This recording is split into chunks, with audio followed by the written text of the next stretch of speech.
Good afternoon, everybody. President Trump campaigned on the promise to secure our homeland and deport violent alien criminals from our communities. That is why the American people overwhelmingly reelected him back to this office, and it's why the American people defeated the Democrat Party in devastating fashion. Today, we have officially learned Democrat officials still refuse to accept the will of the American people.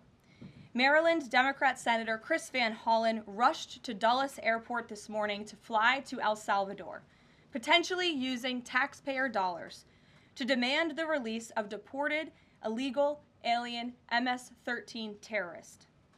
The Democrats and the media in this room have continually and wrongly labeled Kilmar Abrego Garcia as a Maryland father. There is no Maryland father.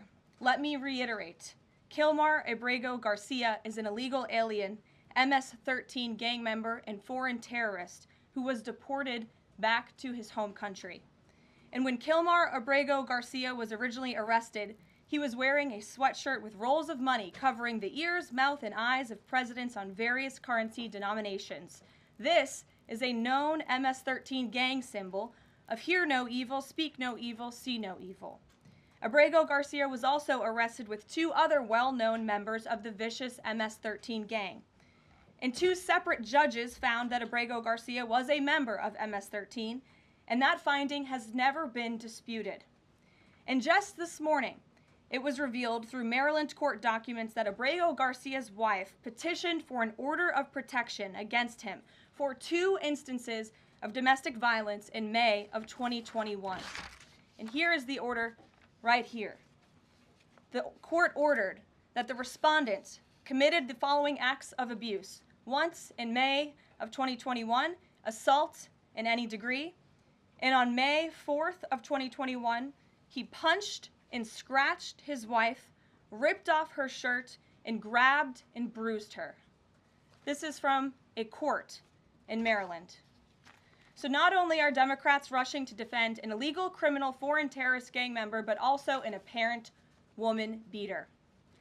To set all of that aside, the basic fact that he was illegally inside our country and had a lawful deportation order made him subject to removal back to his home country of El Salvador. And if he ever ends up back in the United States, he would immediately be deported again. Nothing will change the fact that Abrego Garcia will never be a Maryland father. He will never live in the United States of America again. And the United States Supreme Court ruled unanimously that the President of the United States and the Secretary of State could not be compelled to forcibly retrieve this citizen of El Salvador who is currently locked up in a maximum security prison in his home country due to his MS-13 membership. To remind the media and the Democrat Party, MS-13 are among the most vicious and dangerous individuals in this world. They pose a direct threat to the United States, El Salvador, and any other country who maintains basic law and order. MS-13 rapes innocent girls and women, runs sex trafficking operations, murders for sport, and terrorizes law-abiding people. That's why El Salvador President Bukele made it clear this week that he will not be releasing this MS-13 gang member from his prison. But that is not enough. All of that is not enough to stop the Democrat Party from their lies. The number one issue they are focused on right now is bringing back this illegal alien terrorist to America. But where are the Democrats applauding the fact that southern border crossings just hit a historic low? Where are the Democrats supporting our brave men and women of law enforcement who are putting their lives on the line every single day to arrest the violent illegal alien invaders that the previous administration allowed into our country? And where are the Democrats when innocent Americans are victimized by illegal criminals that Joe Biden let in? It's appalling and sad that Senator Van Hollen and the Democrats applauding his trip to El Salvador today are incapable of having any shred of common sense or empathy for their own constituents and our citizens. Nobody knows this more than the woman standing to my right, Patty Morin, whose beautiful daughter Rachel was brutally maimed and murdered at the hands of an illegal alien in August of 2023. Patty no longer has her daughter because of the failed Democrat Party's open border, and these are policies that President Trump is bringing an end to. Patty should not have to be here today, but she is, and we are grateful and we are honored for her willingness and her request to share her powerful story with the world. Thank you, Patty, for being here. Thank you. A lot of you don't know the whole story about Rachel and about the crime that was committed against her. Even us, her family, we didn't know all the details. They kept most of it close to their chest, the detectives, because they didn't want to do anything to hurt the case. They wanted to keep the integrity of the case, so they kept everything close. I sat for the last 2 weeks in her trial, and we saw layer upon layer upon layer of evidence against the accused, an illegal immigrant from El Salvador. And the things that we thought, well, maybe this might have happened, we didn't know. But when we were at the trial, we got all the puzzle pieces. And I want to share some of those things with you. You know that Rachel's a 37-year-old mother. She has 5 children. We've walked the trail for the last 25 years that we've lived in Maryland. It's a safe place for our family. It's where we go to get a little bit of New England, because that's where we're from, New England. When she went on that trail that day, she was not planning on dying. She wasn't planning on walking to her death. She was planning on going to the grocery store with her girls afterwards. Victor Martinez, he waited for her. He waited for her to come closer. He saw her. He saw that there was nobody around. He attacked her. He dragged her 150 feet, blood gushing from her head. It left a 150-foot trail of her blood to the culverts, where he picked her up, he threw her against the wall of the tunnel, and he raped her. But before he did that, he stopped on that trail, and rocks, still stained with her blood, he used them to hammer her head against those rocks. They say at least 20 times they could count the cuts in her head.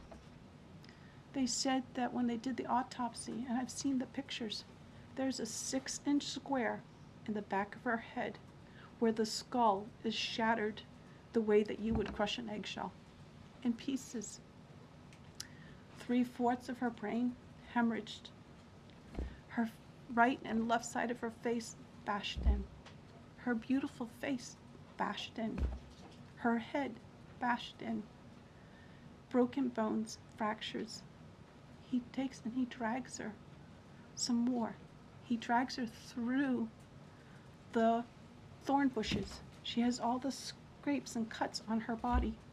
There wasn't 1 inch of her body that didn't have some kind of injury, whether it's bruising, broken bones, contusions, the scratches.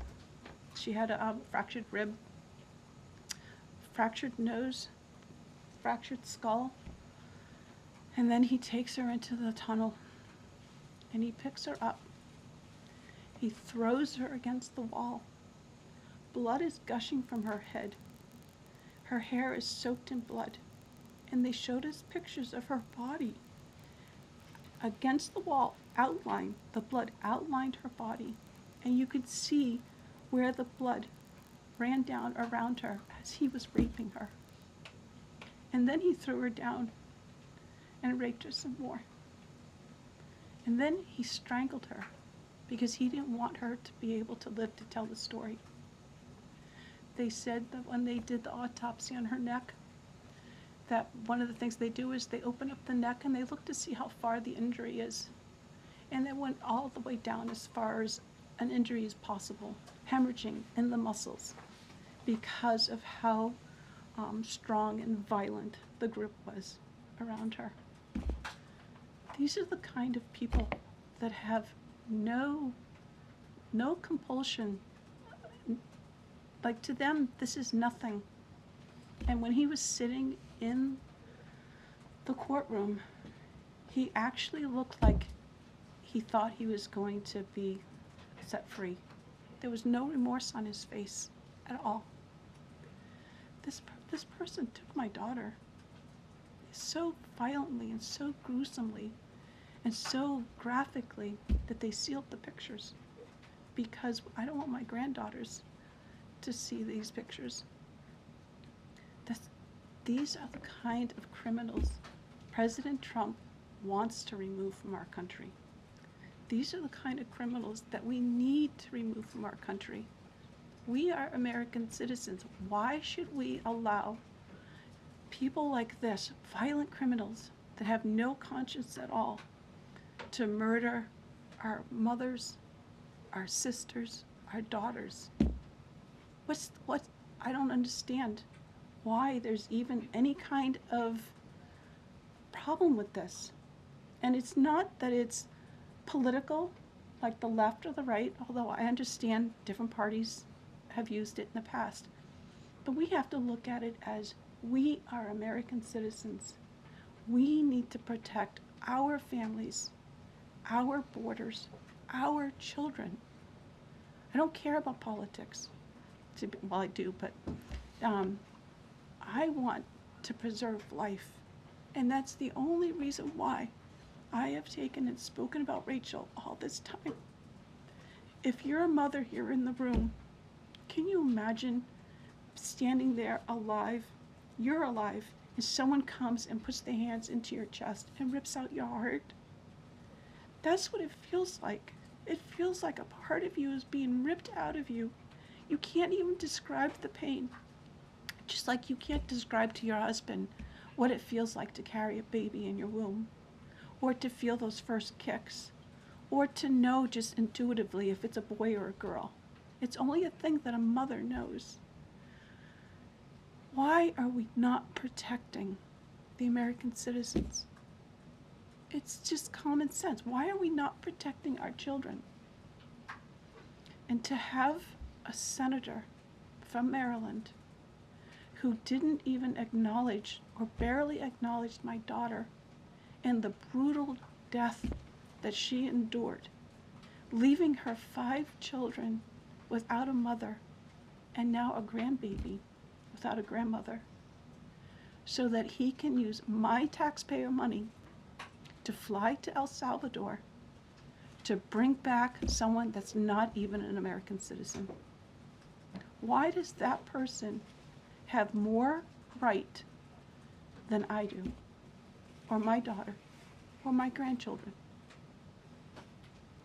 I don't understand this. Thank you. Thank you. Thank you. And I just want to say that